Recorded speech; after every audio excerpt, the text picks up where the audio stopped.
आप सबको समझौता एक्सप्रेस में खुशामदीद। मैं हूं उर्दू वीओए वाशिंगटन से कौकब फरशोरी और मैं हूं वॉइस ऑफ अमेरिका हिंदी की निहारिका आचार्य। कौकब, समझौता एक्सप्रेस में हम भारत और पाकिस्तान के बीच बातचीत को अहमियत देते आ रहे हैं, लेकिन हमारे इस सेगमेंट में हमने ज़्यादातर एनालिस्ट की, जानकारों की, दोनों तरफ के जानकारों की राय ली है। क्यों ना आम आदमी से बात की जाए आज के सेगमेंट में। बिल्कुल निहारिका, और ये बात सभी जानते हैं कि पाकिस्तान और भारत के दरमियान ताल्लुकात को बेहतर बनाने में पीपल टू पीपल कॉन्टैक्ट, यानी कि जो आम लोग हैं उनके दरमियान राब्ते बहुत ज़्यादा अहमियत रखते हैं। तो जैसे कि निहारिका ने बताया कि हमने आज के प्रोग्राम में यहाँ अमेरिका में रहने वाले कुछ पाकिस्तानी और भारतीयों से बात की और ये जानने की कोशिश की कि वो क्या समझते हैं कि दोनों के दरमियान ताल्लुकात किस तरह बेहतर हो सकते हैं। और बहुत ही वाजिब सवाल है एक ऐसे मौके पर जब कई जानकारों का कहना है कि पाकिस्तान संकट के बड़े दौर से गुजर रहा है। ऐसे माहौल में छीटाकशी भी शुरू हो चुकी है। श्रीलंका की क्रिकेट टीम पर हमले के बाद अगर आप देखें कि एक दूसरे पर इल्ज़ामात लगने शुरू हो गए हैं, लेकिन आम आदमी यही कहना चाह रहा है और देशों से हज़ारों मील दूर जो रह रहे हैं यहाँ पर आम आदमी, भारतीय और पाकिस्तानी, वो ये कह रहे हैं कि हम एक दूसरे के साथ मिल बैठकर बातचीत करना चाहते हैं, राजनीति को दूर रखना चाहते हैं। आइए देखते हैं आम भारतीयों और पाकिस्तानियों का, अमेरिका में रह रहे भारतीयों और पाकिस्तानियों का क्या कहना है। हमारी आवाम दोनों तरफ से चाहती है कि ये हो। अब ये जो गवर्नमेंट्स है मेरे ख्याल में वो नहीं चाहती हैं। अगर आप जितनी मर्जी कोशिश कर लें वो अच्छे नहीं हो सकते, जबकि दूसरी तरफ से भी जो है ना कोई एफर्ट नहीं दिखाई नहीं देगी आपको। It's not the people, local people, those who are like against each other. It's just a politics. हमें थोड़ा सा अमन से रहना चाहिए और अच्छी बात करनी चाहिए उनके बारे में, और उन्हें भी हमारे बारे में अच्छी बात करनी चाहिए।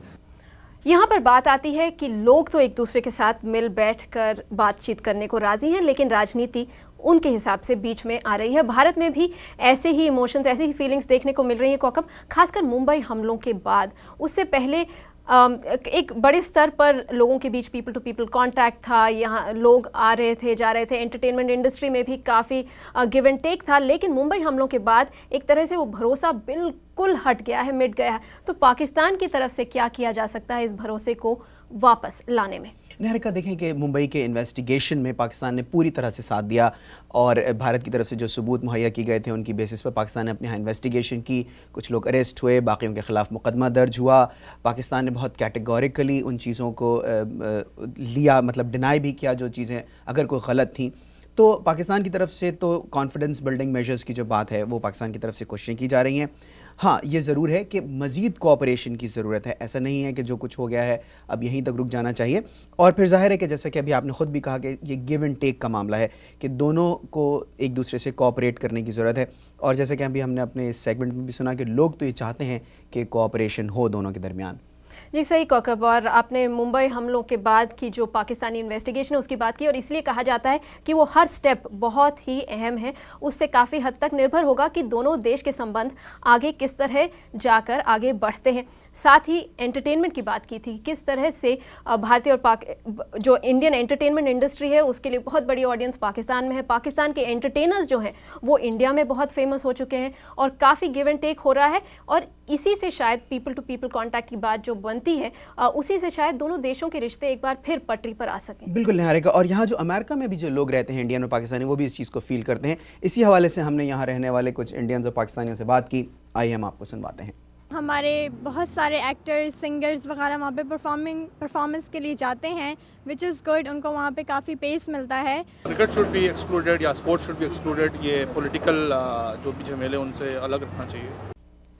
जी, आपने सुना कि किस तरह से दोनों तरफ के रहने वाले चाहते हैं कि इस किस्म के जो मामला हैं, खासकर क्रिकेट और एंटरटेनमेंट, उस पर इसका असर ना पड़े। निहार का ये बात तो हुई, लेकिन इसकी क्या वजह है कि अभी हम देखते हैं पिछले कुछ दिनों पहले पाकिस्तान के कुछ एंटरटेनर्स हैं, उनके साथ भारत ने बुरा सलूक किया गया। तो अगर उन्हें वहाँ इतना ज़्यादा पसंद भी किया जाता है, फिर उनके साथ बुरा सलूक भी किया जाता है, इसकी क्या वजह है? देखिए, एक बार फिर राजनीति की बात यहाँ पर आकर वहीं पर रुक जाती है, क्योंकि इसमें भी पॉलिटिकली मोटिवेटेड एलिमेंट्स के इन्वॉल्वमेंट की बात की गई थी। आप आम तौर पे अगर देखें इंडिया की जो कॉमेडी शोज़ हैं, जो म्यूज़िक शोज़ हैं टेलीविज़न पर, पाकिस्तानी एंटरटेनर्स बहुत ही मशहूर हैं, बहुत ही फेमस हैं और बहुत ही लोकप्रिय, पॉपुलर भी हैं इंडियन ऑडियंसेस के साथ। तो ये इसको आप एक एबरेशन की तरह देखिए, एक अलग हटकर एक इंसिडेंट हुआ। आम जनता में, भारत हो या पाकिस्तान की बात हो, जैसा कि हम देखते हैं और सुनते हैं, लोगों के बीच प्यार बहुत है, लेकिन जो राजनीतिक नेता हैं, ज़रूरी ये है कि उनके बीच में भी एक तरह से वही रिश्ता बने जो लोगों के बीच बनता दिखता है। बिल्कुल निहारिका, और हमारा आज का सेगमेंट हमें यही ख़त्म करना पड़ेगा। कॉकअप और निहारिका को इजाज़त दीजिए। अगले हफ्ते फिर एक और सब्जेक्ट के साथ हम हाजिर होंगे।